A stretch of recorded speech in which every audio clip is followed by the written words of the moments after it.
Hace 4500 años, el norte de Europa emergía lentamente de la Edad de Piedra.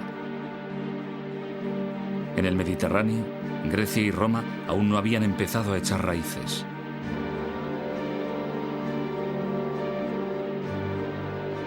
Mesopotamia todavía estaba muy lejos de la llegada del gran imperio asirio. Pero en el sur, en la zona nororiental de África, tomaba cuerpo algo sin paralelo en la antigüedad.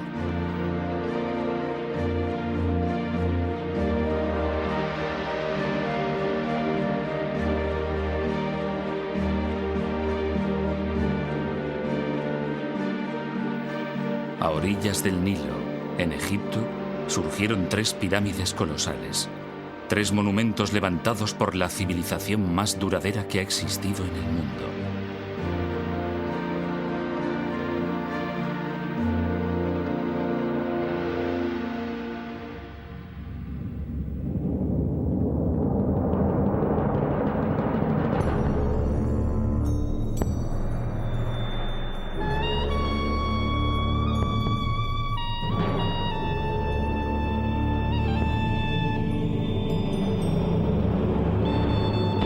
Egipto.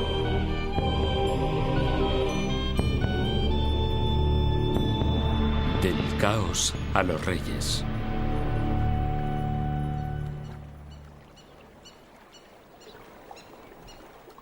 Cuando el historiador griego Heródoto visitó Egipto, 4 siglos y medio antes de nuestra era, quedó impresionado. Las maravillas eran mayores que en cualquier otro país, observó.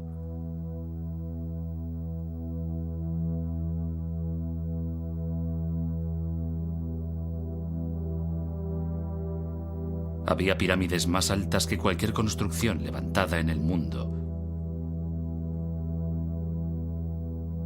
Avenidas de esfinges, mitad humanas, mitad animales. Y altos pilares de piedra llamados obeliscos. Había estatuas gigantes de faraones fallecidos mucho tiempo atrás. Y momias exóticas cubiertas de oro. Y por doquier, los símbolos enigmáticos de su escritura sagrada.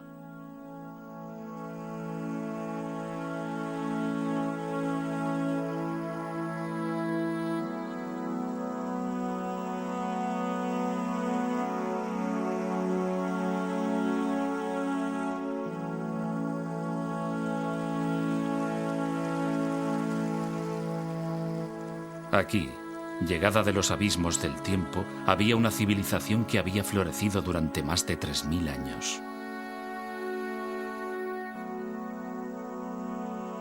Para los antiguos, Egipto ya era antiguo.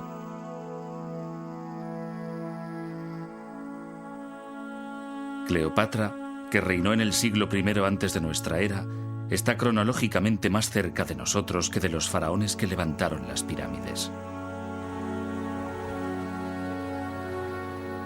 Egipto es tan antiguo que durante siglos sus orígenes permanecieron envueltos en el misterio.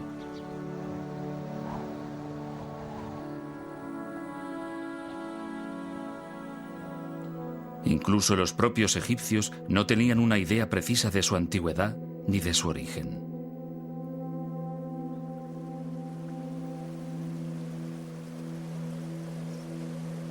Heródoto dijo que Egipto era un don del Nilo. Pero los egipcios sabían desde el principio que la vida en el Nilo podía ser muy precaria. Rodeados por una extensión infinita de desierto, vulnerables ante un río impredecible y un clima que podía cambiar súbitamente, la civilización egipcia se forjó en parte como respuesta a un entorno natural muy duro.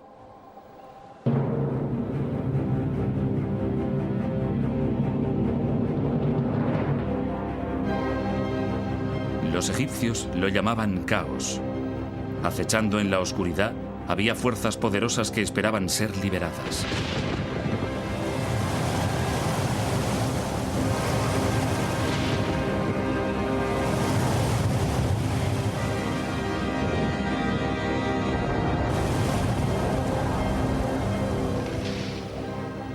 La catástrofe podía llegar en cualquier momento y por ello los egipcios se aferraban a una creencia profunda. El orden, opuesto al caos, era la voluntad de los dioses.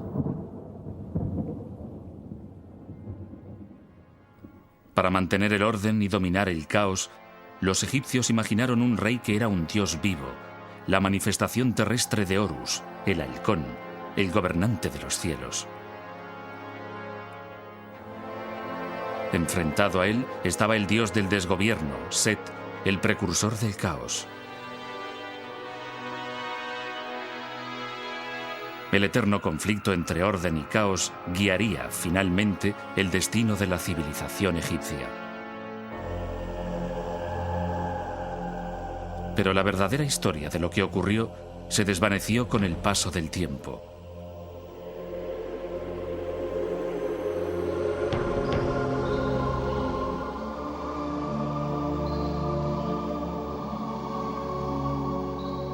En el crepúsculo de la grandeza de Egipto, hacia el año 300 antes de nuestra era, un sacerdote llamado Manetón inició la titánica tarea de compilar la primera historia completa de Egipto.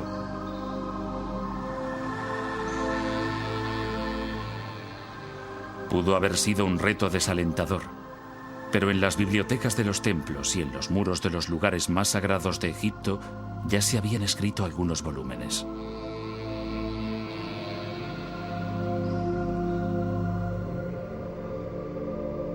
Unos 1000 años antes del nacimiento de Manetón, el faraón Setos I construyó un templo en Abido dedicado a Osiris, el dios de los muertos. En una extraordinaria sala de los antepasados, su hijo, el futuro Rameses II, aparece leyendo un papiro. El documento, grabado en el muro con escritura jeroglífica, contiene una lista de 76 nombres reales en orden cronológico.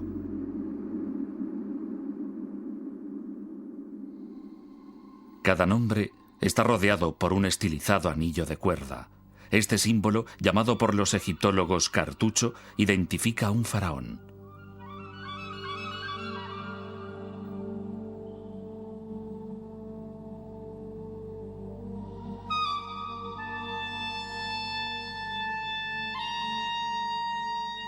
Utilizando documentos como este, Manetón dividió su historia en 30 dinastías reales.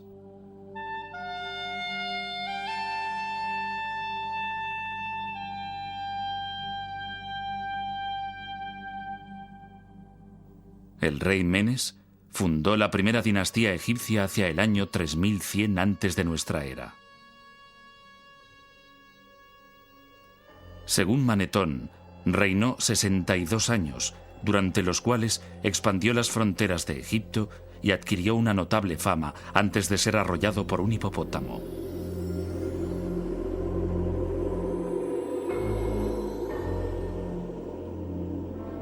Antes del reinado de Menes, Egipto había sido gobernado por unos semidioses llamados espíritus de los muertos.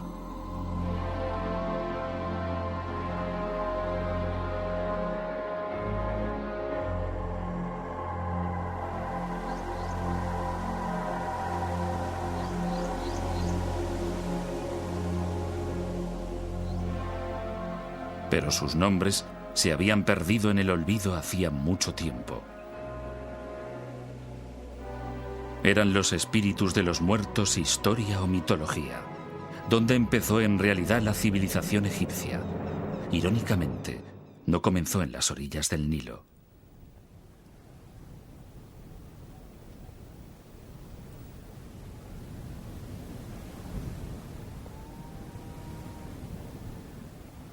A más de 100 kilómetros al oeste del río, en el desierto del Sahara, el calor es tan sofocante y la sequedad tan pronunciada que la lluvia se evapora antes de llegar al suelo.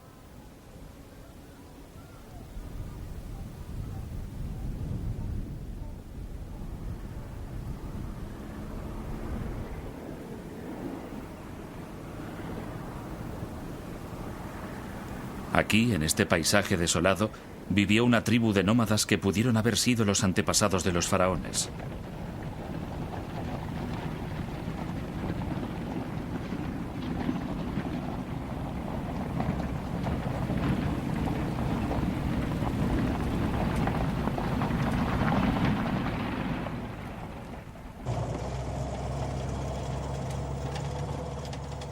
Fred Wendorf, de la Universidad Metodista del Sur, de Dallas, Texas, dirige un equipo internacional de arqueólogos que han batido el desierto buscando rastros de la presencia del hombre.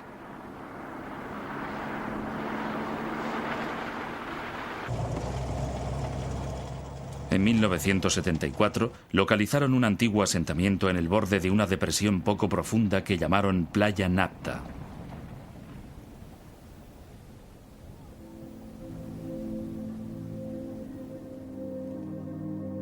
El Sahara no fue siempre seco y árido. Las fechas obtenidas por radiocarbono revelan que, hacia el año 8000 antes de nuestra era, el monzón tropical africano se desplazó hacia el norte, dando lugar a la caída de lluvias torrenciales en el desierto y a la formación de lagos estacionales. Uno de estos lagos fue Playa Napta. Aquí, rodeados por zonas de pastos para alimentar a su ganado, la gente podía protegerse del calor y de las variaciones climáticas del desierto.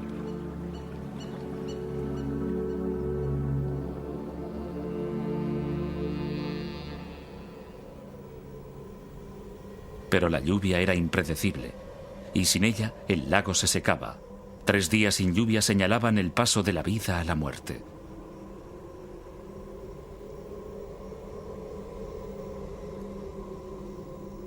Cuando la supervivencia estaba en entredicho, sucedió algo sorprendente.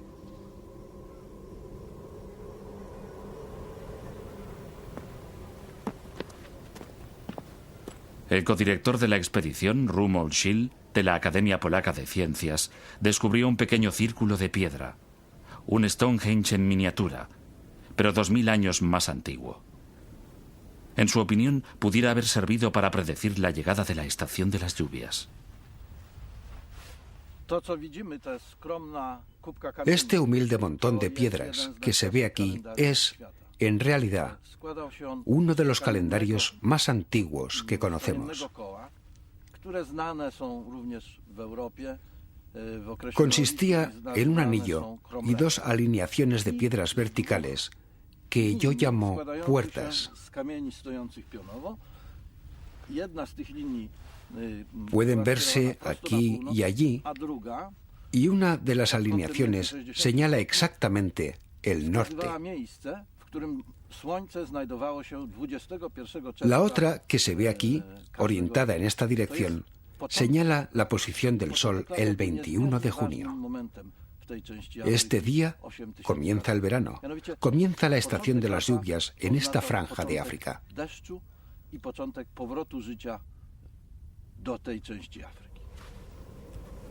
El descubrimiento de este calendario circular solo fue el inicio de una serie de hallazgos.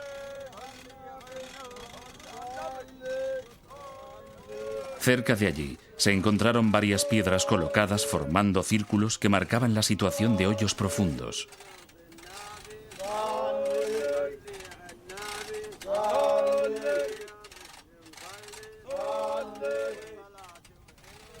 Las piedras, algunas de las cuales pesaban más de 1,5 toneladas, no procedían de Playa Napta, habían sido llevadas hasta aquí desde una lejana cantera.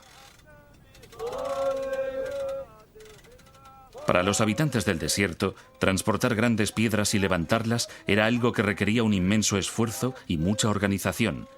Siendo así, ¿por qué lo hicieron?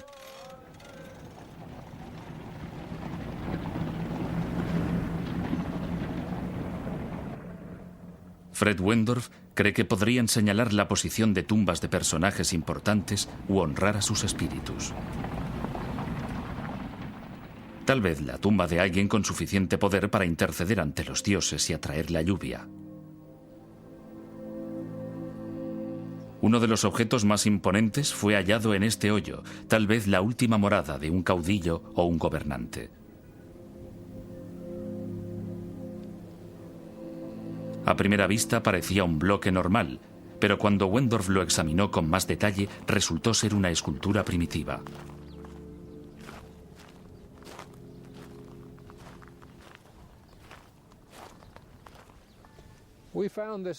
Encontramos esta piedra de enormes dimensiones y muy bien labrada en este hoyo, 1 metro por encima de una gran roca que tiene forma de hongo y que le servía de base. Se puede comprobar que fue cuidadosamente trabajada.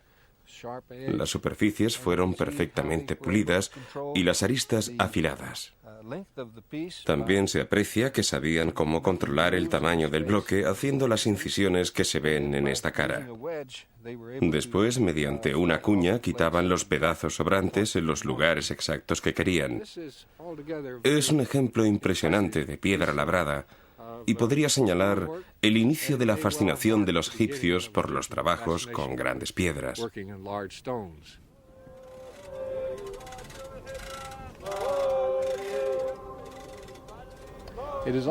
También es una prueba importante de la existencia de diferentes estratos sociales, porque se necesitó habilidad para controlar a la multitud de hombres dedicados a dar forma al bloque y ponerlo en una posición que encajara con la piedra que lo sustentaba.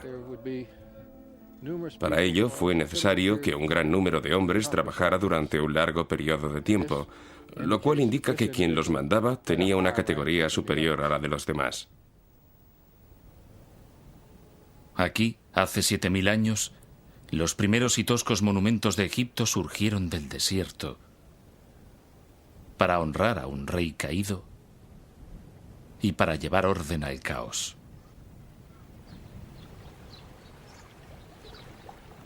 Pero para los habitantes de Playa Napta, el tiempo llegaba a su fin.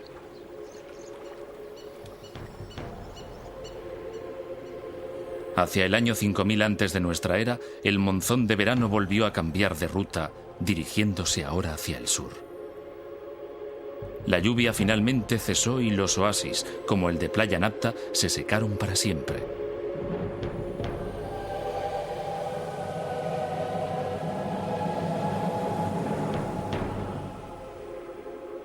Obligados a abandonar el desierto, sus habitantes tomaron el camino del este, hacia el Nilo.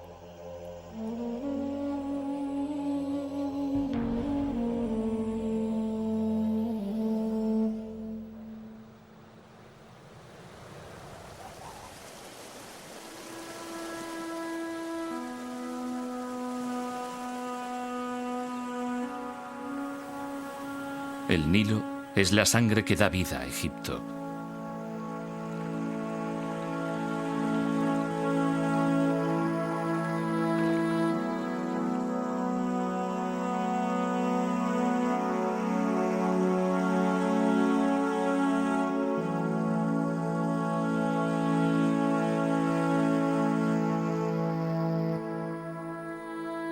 Desde su nacimiento, en las profundidades del este africano, el río fluye hacia el norte durante unos 6000 kilómetros antes de llegar a Egipto, donde forma un oasis que se extiende a lo largo de unos 900 kilómetros. En los últimos 150 kilómetros se despliega en un amplio delta antes de desembocar en el mar Mediterráneo.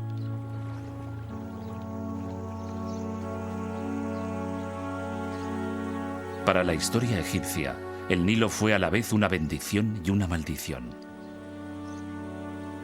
Una vez al año, cargado con el agua de las lluvias monzónicas en Etiopía, el río inundaba sus riberas depositando una tierra muy fértil que los egipcios llamaban Tierra Negra.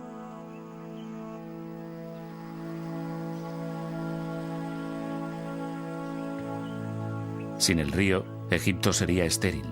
Con él, es una de las regiones más fértiles de la tierra.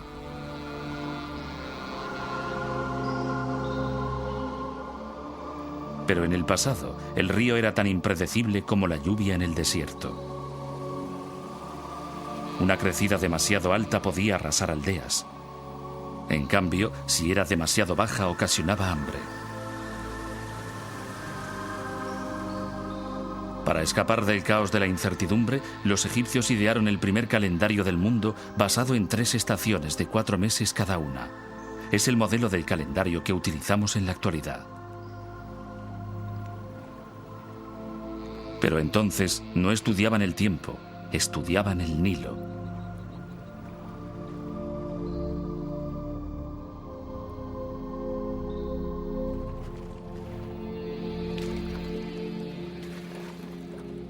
La estación de la crecida se llamaba inundación. En invierno, cuando el agua se retiraba, se procedía a cultivar la tierra emergente. Durante la estación seca, cuando el Nilo estaba en su nivel más bajo, se realizaba la cosecha.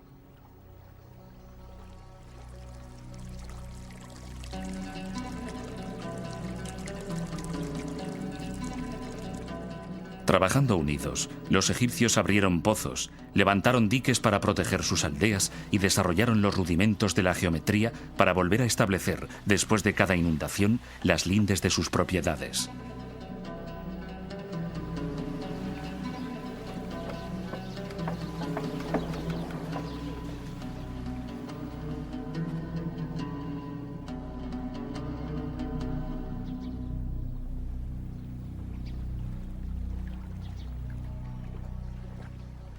En el año 4000 antes de nuestra era, cuando los habitantes de Playa Napta ya se habían instalado en el valle del Nilo, empezaron a aparecer los primeros indicios de la civilización egipcia.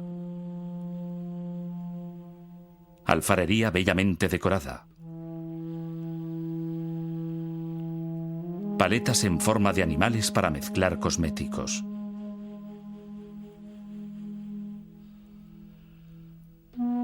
Y cuchillos de pedernal tan bien acabados que nunca han sido igualados, algunos con mangos de marfil bellamente tallados.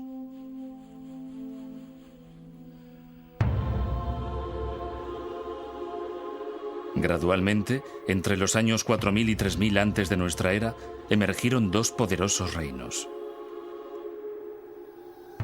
Al discurrir el río de sur a norte, el reino que floreció en el delta del Nilo recibe el nombre de Bajo Egipto, la tierra de las plantas de papiro. El reino del Alto Egipto, la tierra del loto, se desarrolló en el valle del Nilo. Los símbolos de las dos tierras se entrelazan a través de la historia egipcia. Significan la unión de dos territorios para formar la primera gran civilización del mundo.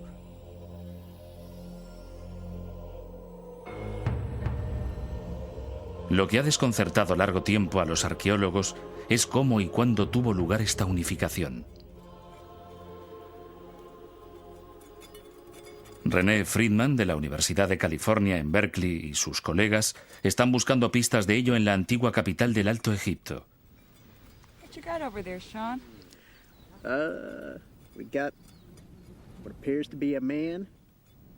Llamada por los griegos Hieracómpolis, la ciudad del halcón, fue la primera ciudad egipcia.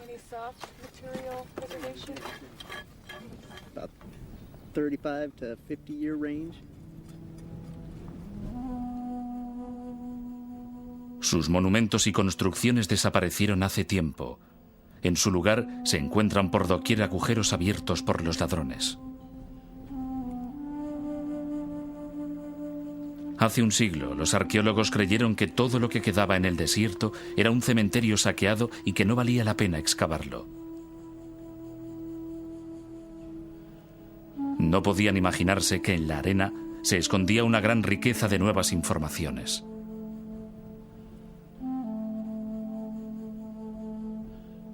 Recientes descubrimientos muestran que hace 5.500 años Hieracómpolis era uno de los asentamientos más importantes que se levantaban a orillas del Nilo.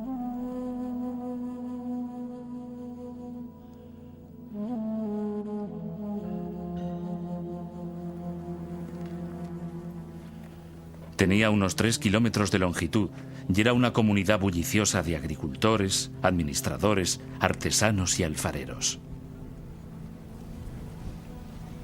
Un alfarero manufacturaba objetos de barro para sus vecinos. Firmaba sus vasijas presionando con el pulgar sobre el barro húmedo en el borde de las piezas. 5000 años más tarde, los fragmentos de esta cerámica aún cubren el terreno inmediato a su horno.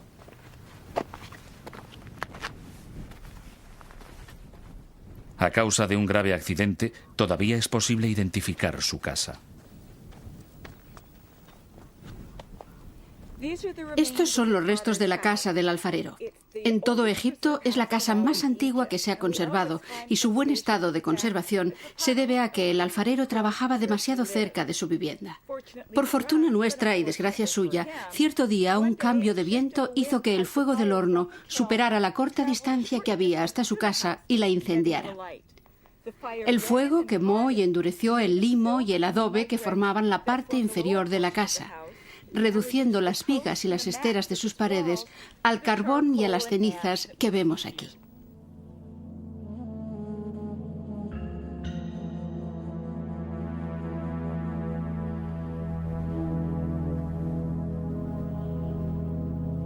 En la parte norte de la ciudad había un vasto complejo industrial donde se hallaban panaderías, graneros para almacenar trigo y las primeras cervecerías conocidas de Egipto. Pero el edificio más importante de Hieracómpolis fue descubierto en 1985, cuando los arqueólogos encontraron varios agujeros de 1,80 m de profundidad, lo suficientemente grandes como para alojar unas inmensas columnas de madera de 6 metros de altura. Estas columnas formaban la fachada de un santuario inmenso que debía dominar el complejo del templo y toda la ciudad de Hieracómpolis.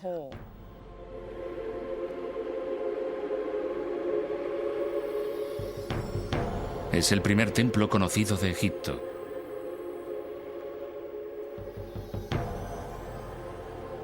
En ninguna parte era más evidente el poder del faraón. Durante las ceremonias rituales, el faraón, sentado en su trono, asistía al sacrificio de animales al dios halcón Horus, el patrón de todos los futuros reyes de Egipto.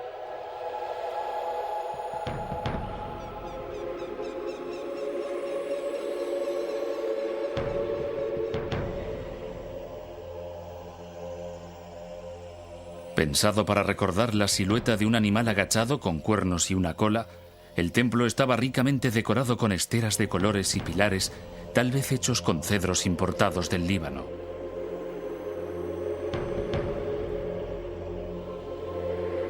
Fue el prototipo de todos los grandes complejos de templos que se construirían en el futuro y dominaba el paisaje de Hieracómpolis.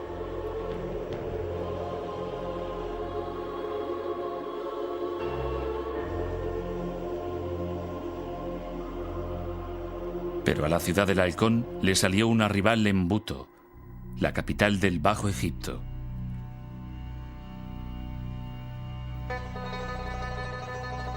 Situada al norte del Cairo moderno, en el delta del Nilo, todo lo que queda de Buto es un enorme montículo de tierra y escombros.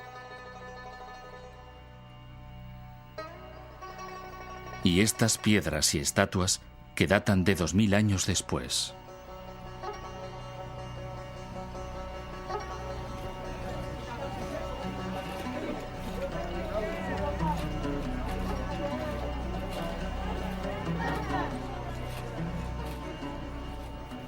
A pesar de todo, en esta zanja los arqueólogos han descubierto fragmentos de centenares de utensilios de barro que proceden del mismo período que Hieracómpolis, 3500 años antes de nuestra era, e incluso de antes.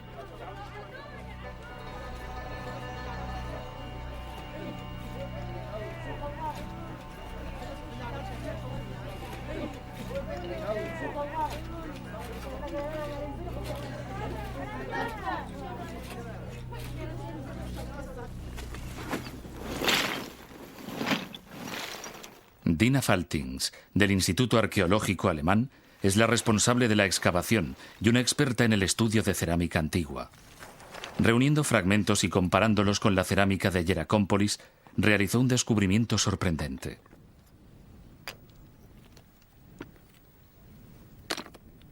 Buto, en tiempo remoto, había albergado una cultura muy diferente. Los utensilios de Buto no alcanzaban la perfección de los del Alto Egipto.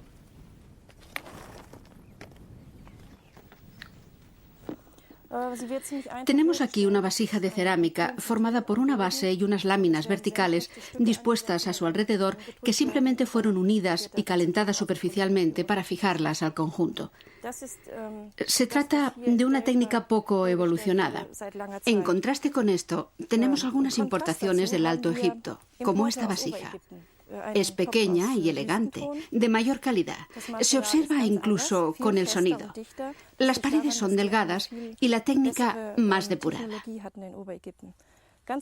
En el Alto Egipto tenían mejores hornos y evidentemente los habitantes del Bajo Egipto que hicieron estas vasijas lo sabían. Trataron de imitarlos, pero como su conocimiento del oficio y su desarrollo técnico eran inferiores, Los resultados fueron deficientes, como ponen de manifiesto estas vasijas que hemos encontrado.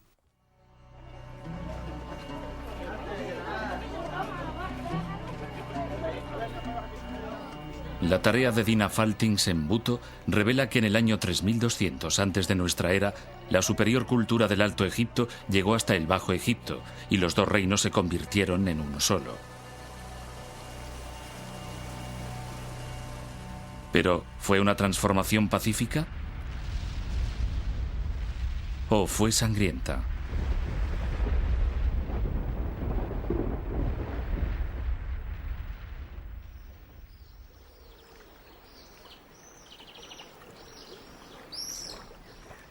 La unión de los dos reinos, que se extendía a lo largo del Nilo, era un punto de referencia en la evolución de la civilización egipcia.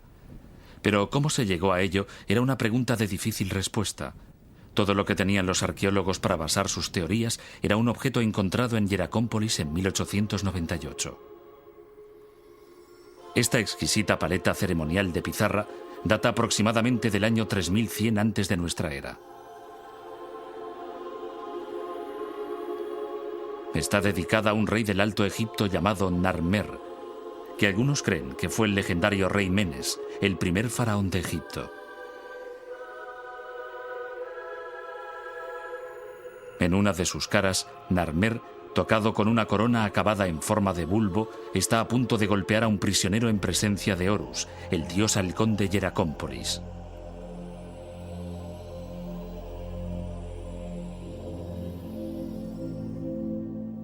En la otra cara de la paleta, Narmer, tocado con una corona adornada con una lengua enroscada, aparece en una procesión que se dirige hacia unos prisioneros decapitados. Dos leones, con sus largos cuellos entrelazados, simbolizan la unificación. La clave para entender la paleta de Narmer son las coronas.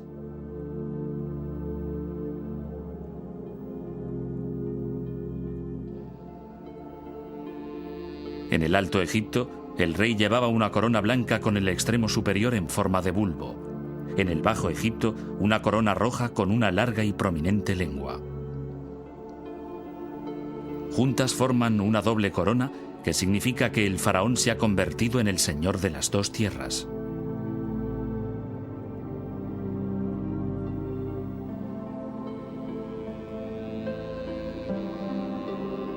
En los 3000 años que siguieron a la unificación, la imagen del rey ciñendo una doble corona aparecerá en estatuas y templos a lo largo y ancho de Egipto para indicar su dominio sobre todo el territorio.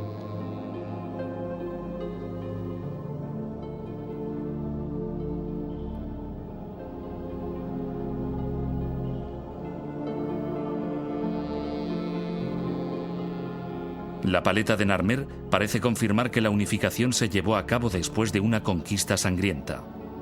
Durante un siglo fue la única prueba de ello, hasta que apareció un pequeño objeto en el cementerio real más antiguo de Egipto, Abido.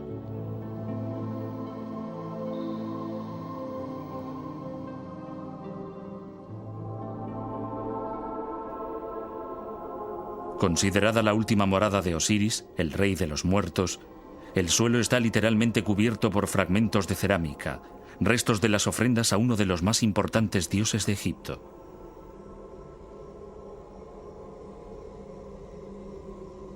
Mucho antes que los faraones construyeran las pirámides o tallaran sus tumbas en el Valle de los Reyes, los primeros gobernantes de Egipto fueron enterrados aquí en grandes tumbas construidas con adobe.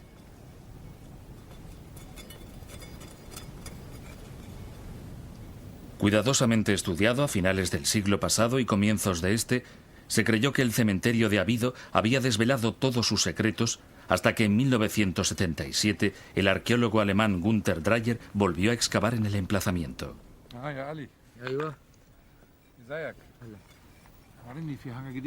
Desde entonces, él y su equipo han investigado de nuevo las tumbas de varios de los primeros reyes, incluyendo la del rey Narmer.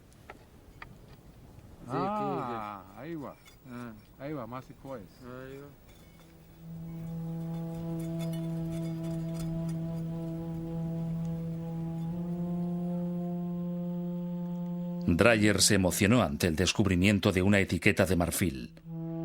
Este tipo de etiquetas solían ponerse en las tinajas de aceite. Aunque la que encontró era pequeña, encerraba una gran sorpresa. Parecía representar el mismo acontecimiento que la paleta de Narmer. Es una etiqueta de marfil del rey Narmer, hallada cerca de su tumba. Estas etiquetas servían para indicar la fecha de los cargamentos de aceite.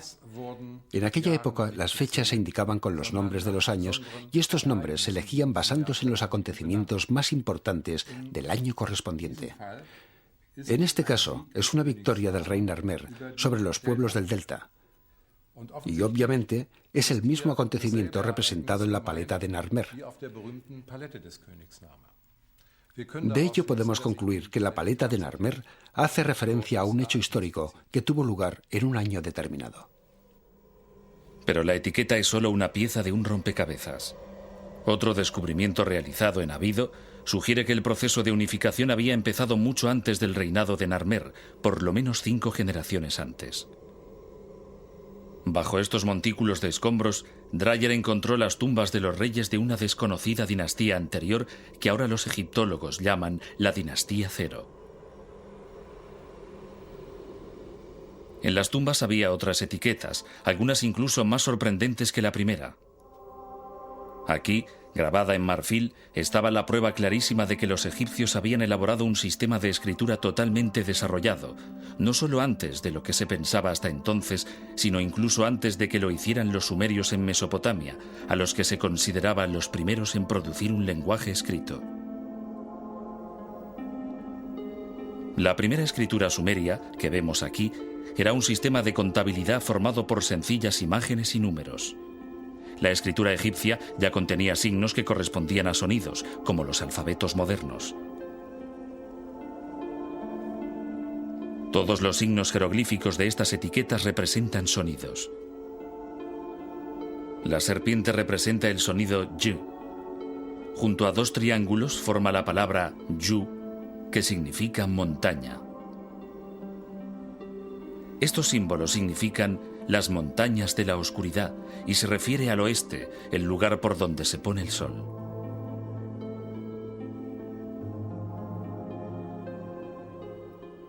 Los jeroglíficos de otras etiquetas indican que el rey ya recaudaba impuestos en el Alto y en el Bajo Egipto, una clara señal de que la unificación ya se había producido.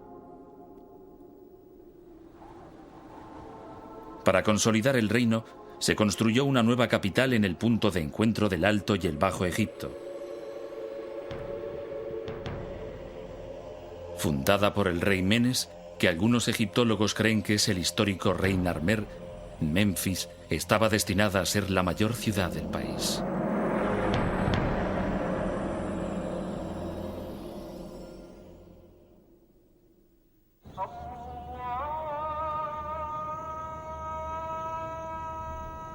Durante 3000 años, los faraones gobernarían Egipto desde Memphis.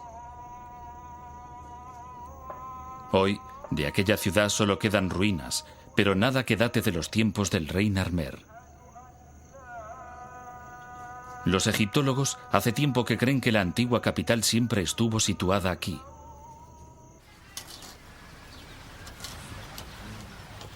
Pero David Jeffries, de la Sociedad de Exploración de Egipto, piensa que Memphis estaba en otra parte y ha dedicado 9 años de su vida a buscarla.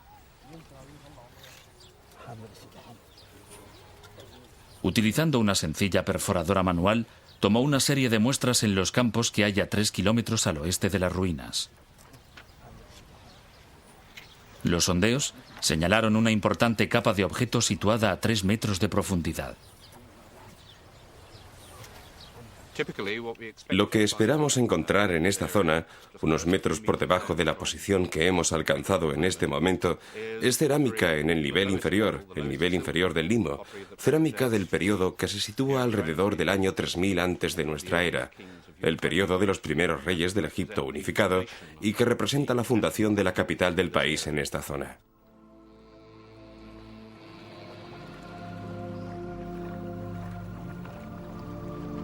¿Cuál pudo ser la causa de que la primera capital de la nación, una gran ciudad con palacios y templos, casas y edificios administrativos, decidiera cambiar de emplazamiento? Dos grandes fuerzas naturales, el desierto y el Nilo. Ahora estamos en los límites del desierto occidental, mirando el valle del Nilo hacia los riscos orientales. Aquí el valle solo tiene 7 kilómetros de anchura.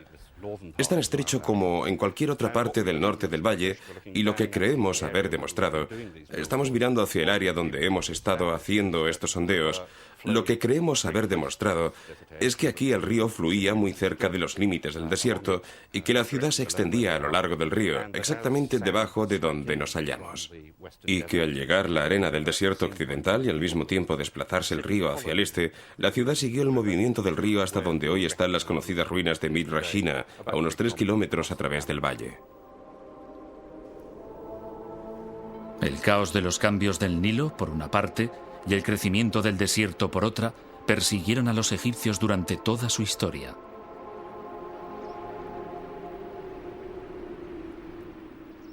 Para superar las continuas amenazas que los acechaban, pusieron su fe en un hombre y en el poder de los dioses.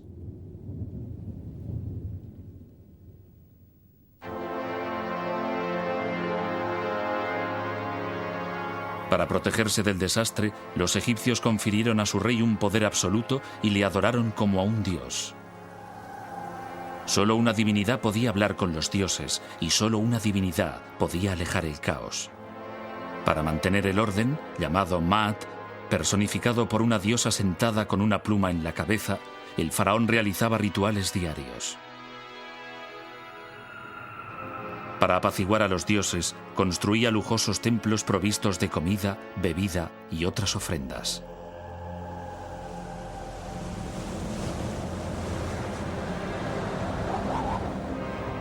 El caos se presentaba bajo varias formas. Podía manifestarse como una violenta tempestad de arena procedente del desierto o como un enemigo extranjero.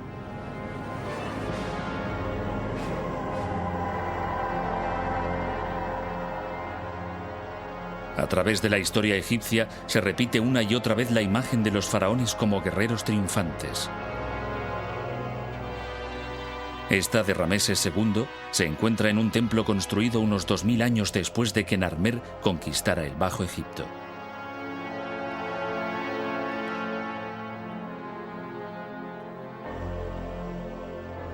Seguramente Rameses nunca condujo un ejército al combate. La imagen es más simbólica que real. Un mensaje que indicaba a todos los que lo veían que el rey cumplía su deber sagrado de mantener Maat, el orden divino.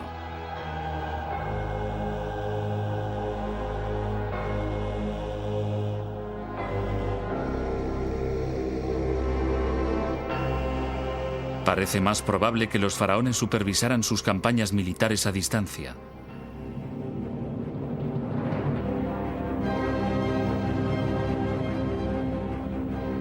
En el año 2280 antes de nuestra era, un importante oficial de la corte llamado Uni hizo que esculpieran los detalles de su extraordinaria carrera en los muros de su tumba. Uni explica cómo su faraón, Cíope I, se enfrentó a una tribu de nómadas. Cuando su majestad se enfrentó a los que moran en los desiertos del este, formó un ejército de varias decenas de millares de hombres procedentes de todo el Alto Egipto. Había nobles, portadores del sello, caudillos y jefes de las ciudades. Yo era el que los dirigía.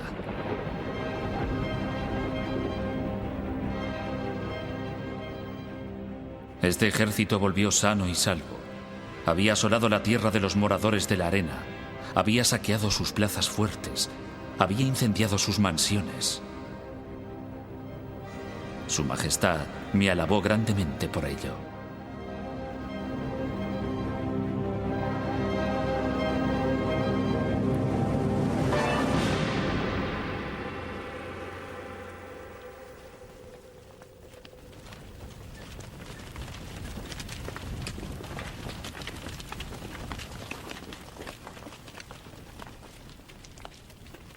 Con un tremendo poder y una gran fuerza destructora, el caos podía también surgir de la nada. No muy lejos del emplazamiento de la antigua Memphis, en una cantera de Helwan, 30 kilómetros al sur del Cairo, está la presa más antigua del mundo. Aunque es difícil de imaginar, después de 4000 años, esta inmensa mole de piedra formaba parte de un enorme proyecto de ingeniería proyectado para controlar las inundaciones súbitas. Fascinado por la temprana tecnología egipcia, Gunther Dreyer realizó un detallado estudio de la presa. Calculó que 500 hombres tardaron 10 años en construirla, cargando hasta allí unas 184.000 toneladas de piedras. La presa era un intento extraordinario de dominar el caos. Por desgracia, no funcionó. La presa atravesaba el Wadi, desde allí hasta ahí. Tenía una longitud de unos 110 metros y una altura de unos 15. Era una construcción bastante sólida. La sección transversal habría tenido este aspecto. En la base, su longitud sería de unos 100 metros, en la parte superior de 60 metros. Estaba dividida en 3 partes. En el centro, un terraplén de arena, y en los 2 lados un conjunto de piedras sin labrar cubiertas con bloques de piedra caliza. Por desgracia, una crecida se llevó la presa antes de estar terminada. El agua vino por aquí y destruyó la parte inacabada. Después, en unos minutos, enormes cantidades de agua bajaron por el Wadi y destruyeron todas las instalaciones inferiores. Así, el trabajo de unos 10 años y 500 hombres fue en vano.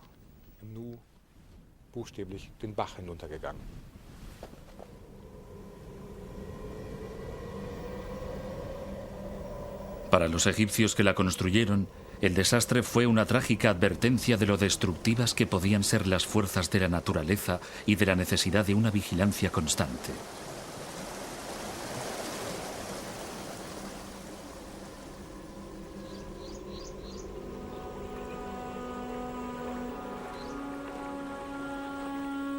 Fue la particular visión del cosmos de los egipcios, moldeada por su entorno, la que sostuvo la civilización más duradera del mundo.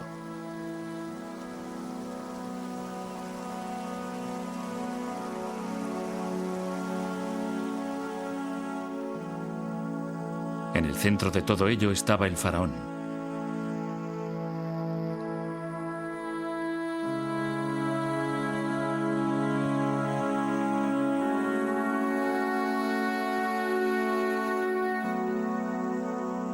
Con las artes forjadas por sus antepasados en el desierto y perfeccionadas a lo largo de las orillas del siempre cambiante Nilo, mantenía la balanza del universo con justicia y devoción. Luchaba contra los continuos y virulentos ataques de la naturaleza, las agitaciones sociales e incluso contra lo sobrenatural.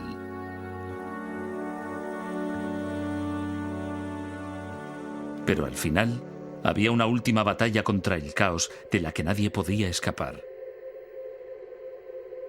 Aunque el faraón era un dios, también era un hombre. Debía morir.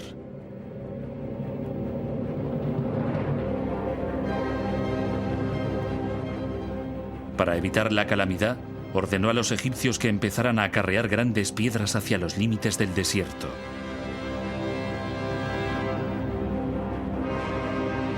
Lentamente surgió una nueva clase de monumento que debía simbolizar el triunfo final del rey. El triunfo de la vida eterna. Había empezado la era de las pirámides.